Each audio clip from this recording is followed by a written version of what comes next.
చాలా కాలం క్రితం నీలి సముద్ర తీరాన ఒక అందమైన అడవి ఉండేది. అక్కడ వేల సంఖ్యలో పక్షులు నివసించేవి. ఆ పక్షులలో ఒక పెద్ద పక్షి నాయకుడిగా ఉండేది. పెద్ద పక్షి చాలా తెలివైనది, అనుభవజ్ఞురాలు. ఒక అమావాస్య రాత్రి తీరం వెంబడి కుటీలుడు అనే నక్క కుంటుకుంటూ వచ్చింది. అది మామూలు నక్క కాదు, మాటలతో కోటలు కట్టగల మాయగలది. అలాంటి జిత్తుల మారి నక్క పక్షుల దగ్గరికి వచ్చి ముందు కూర్చొని ఆకాశం వైపు చూస్తూ గొంతెత్తి ఏడవడం మొదలుపెట్టింది. ఆ ఏడ్పులో ఎంత దైన్యం ఉందంటే, అనగా ఎంత బాధ ఉందంటే, లోపల నిద్రిస్తున్న పక్షులు భయపడుతూనే బయటకు వచ్చి అసలు ఏమైంది, ఎందుకింతలా ఏడుస్తుంది ఈ నక్క అని వారికి కూడా బాధ కలిగించింది. ఆ జిత్తుల మారి నక్క ఏడుస్తూ ఇలా అరవడం మొదలుపెట్టింది. అయ్యో, నా జాతి నక్కలన్నీ ఎంత క్రూరమైనవి! కేవలం నేను జంతువులను పక్షులను తిననని అనడంతోనే నన్ను కొట్టి అడవి నుంచి వెళ్ళగొట్టారు. అయ్యో, నేను ఏం చెయ్యాలి? ఇప్పుడు ఎటు అని పోవాలి? నాకంటూ ఎవరున్నారు? ఒంటరి దానిలా మిగిలిపోయానే అంటూ నక్క కన్నీరు కార్చింది. యవ్వనంలో ఉన్న కొన్ని పక్షులు జాలిపడ్డాయి. నక్క మాటలను విని వారికి చాలా బాధ కలిగింది. ఈ అనుభవంతో ఉన్న పెద్ద పక్షి మాత్రం ఇలా చెప్పింది. చూడు నక్క, నీ జాతి గుణం వేట. మీ జాతియే పక్షులను జంతువులను తింటుంది. అలాంటి జాతిలో పుట్టిన నువ్వు పక్షులను జంతువులను తినకుండా ఉంటావా? ఇది ఎక్కడి విడ్డూరం, నిన్ను ఎలా నమ్మమంటావు అని ప్రశ్నించింది. నక్క వెంటనే ఒక కథ అల్లింది. అయ్యో పక్షిమామ, మొన్న ఒక జంతు కనిపించింది. దానిని తినాలని అనుకున్నాను, కానీ దాని యొక్క మంచి మనసును చూసి అప్పటి నుండి నాకు జంతువులంటే చాలా ప్రేమ కలిగింది. మరియు మీలాంటి పక్షులంటే ఇంకా చాలా ప్రేమ కలిగింది. అప్పటి నుండి నేను ఎవరిని కూడా తినడం లేదు. ముఖ్యంగా మీలాంటి ఎర్రటి అందమైన పక్షులను చూస్తుంటే నాకు గౌరవం పెరుగుతుంది. మిమ్మల్ని రక్షించడమే నా ధర్మం అనిపిస్తుంది. ఇలా నేను ఉండడం చూసి మమ్మల్ని కూడా తిననివ్వవు అని నన్ను అడవిలో నుంచి పంపించేశారు. ఇప్పుడు ఏమి చెయ్యాలి పక్షిమామ నేను? అని ఎంతో బాధగా నటిస్తూ చెప్పింది నక్క. ఇక నక్క మాటలను నమ్మి అక్కడే ఉండమని చెప్పాయి పక్షులన్నీ కలిసి. కొద్ది రోజులు గడిచాయి. నక్క నిజంగానే పక్షులకు సహాయం చేస్తున్నట్లు నటించింది.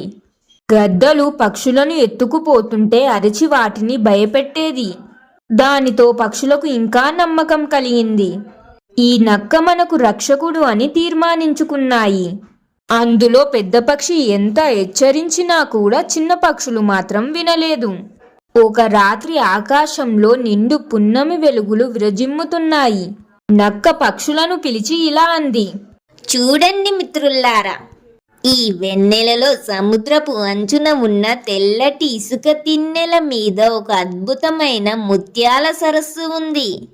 అక్కడ మీరు ఈరోజు స్నానం చేస్తే మీకు ఎప్పటికీ చావు ఉండదు. నేను మిమ్మల్ని అక్కడికి తీసుకువెళ్తాను అని ఆశ చూపించింది. నక్క మాటలకు విని అమాయకపు పక్షులు వందల సంఖ్యలో నక్క వెనుకకు బయలుదేరాయి. కాని వెళ్లే ముందు పెద్ద పక్షి అయిన నాయకుడు చిన్న పక్షులను మరియు అందులో అతి శక్తివంతమైన పక్షులన్నిటిని పిలిచి ఇలా మాట్లాడింది. చూడండి మిత్రుల్లారా, మీరు వద్దు అన్నా కూడా నక్క యొక్క మాటలను వింటున్నారు. నాకు చాలా కోపంగా ఉంది. అయినా సరే మిమ్మల్ని కాపాడడం కోసం ఈ విషయం చెబుతున్నాను. కేవలం మీరు మాత్రమే వెళ్ళకండి. మీరు వెళితే అది మిమ్మల్ని చంపేస్తుంది. కావున మీలో శక్తివంతమైన పక్షులను కూడా తీసుకువెళ్ళండి. అప్పుడే ఒక చిన్న పక్షి ఇలా అంది. చూడు నాయకుడా, ఎందుకు ఎప్పుడు భయపడతావు?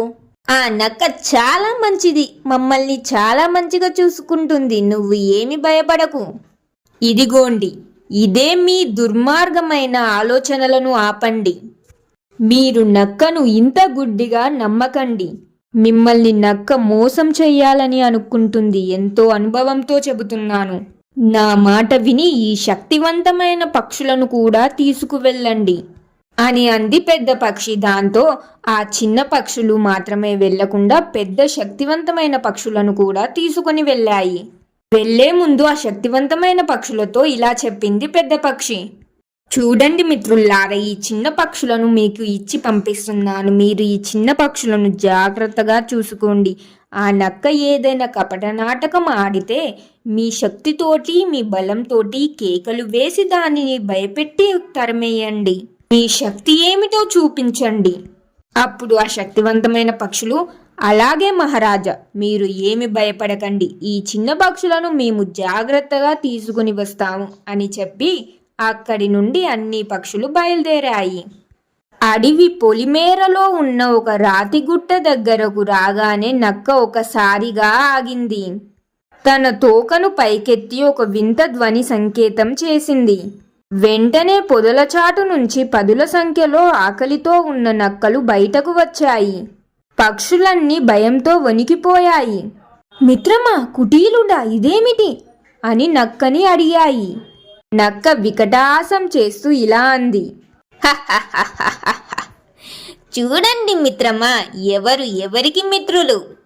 పక్షులకు నక్కలకు స్నేహమేంటి? మీ మాంసం చాలా రుచిగా ఉంటుందని నా మిత్రులను పిలిచాను.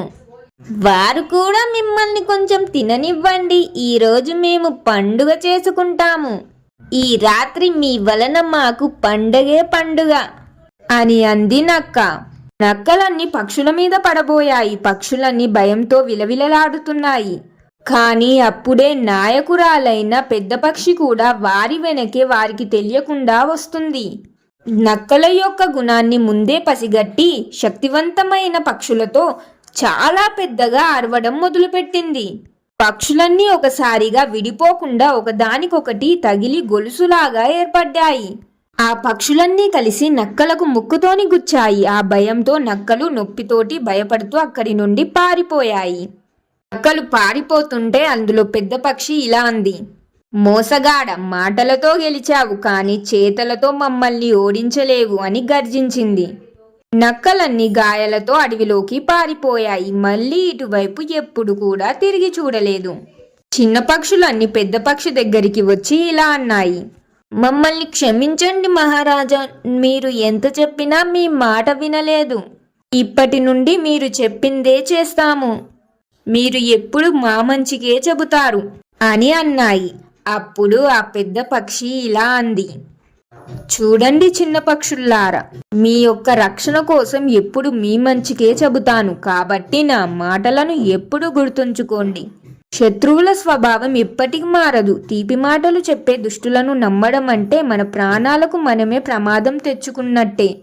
అపరిచితుల అతి వినయం వెనుక ఎప్పుడు ఏదో ఒక ప్రమాదం పొంచి ఉంటుంది. కాబట్టి వారికి ఎంత దూరంగా ఉంటే అంత మంచిది అని చెప్పింది ఆ పెద్ద పక్షి. అప్పటి నుండి చిన్న పక్షులు పెద్ద పక్షి యొక్క మాటలు విని సంతోషంగా అడవిలో ఉండసాగాయి. మోరల్ ఆఫ్ ద స్టోరీ, ఈ కథ ద్వారా నేను మీకు తెలపాలనుకున్న నీతి ఏమిటంటే, శత్రువు స్వభావం ఎప్పుడు మారదు. శత్రువు నోటి నుండి వచ్చే తీపి మాటలు అతడు వేసే విషపు పన్నాగం కంటే ప్రమాదకరమైనవి. అవసరానికి మించి వినయం ప్రదర్శించే వారి వెనుక ఏదో ఒక స్వార్థం లేదా మోసం ఖచ్చితంగా ఉంటుందని గ్రహించాలి. ఆపదలో ఉన్నప్పుడు భయపడకుండా సమయస్ఫూర్తితో ఆలోచిస్తే ఎంతటి బలమైన శత్రువునైనా ఓడించవచ్చు. పెద్దల మాట చద్దిమూట వంటిది. కాబట్టి అనుభవజ్ఞుల మాటలను ఎప్పుడూ తక్కువ అంచనా వేయకూడదు. అందుకే కొన్ని సమయాలలో పెద్దవారి మాటలను వినాలి, వారి సలహాలను తీసుకోవాలి. కలిసికట్టుగా ఉంటే ఎటువంటి సమస్యలనైనా తొలగించవచ్చు. చూశారు కదా ఫ్రెండ్స్, మరి మీరేమంటారు ఫ్రెండ్స్? ఈ కథ మీకు ఎలా అనిపించింది? మీ అభిప్రాయం ఏంటి అనేది కామెంట్స్లో తెలియజేయండి. కథ నచ్చితే లైక్ చేయండి, మీ ఫ్యామిలీ అండ్ ఫ్రెండ్స్ తోటి కూడా షేర్ చేయండి. ఇంకెన్నో మంచి కథల కోసం ఇప్పుడే మన ఛానల్ని సబ్స్క్రైబ్ చేయండి. ఇంకొక మంచి కథతో మళ్ళీ కలుద్దాం. ధన్యవాదాలు.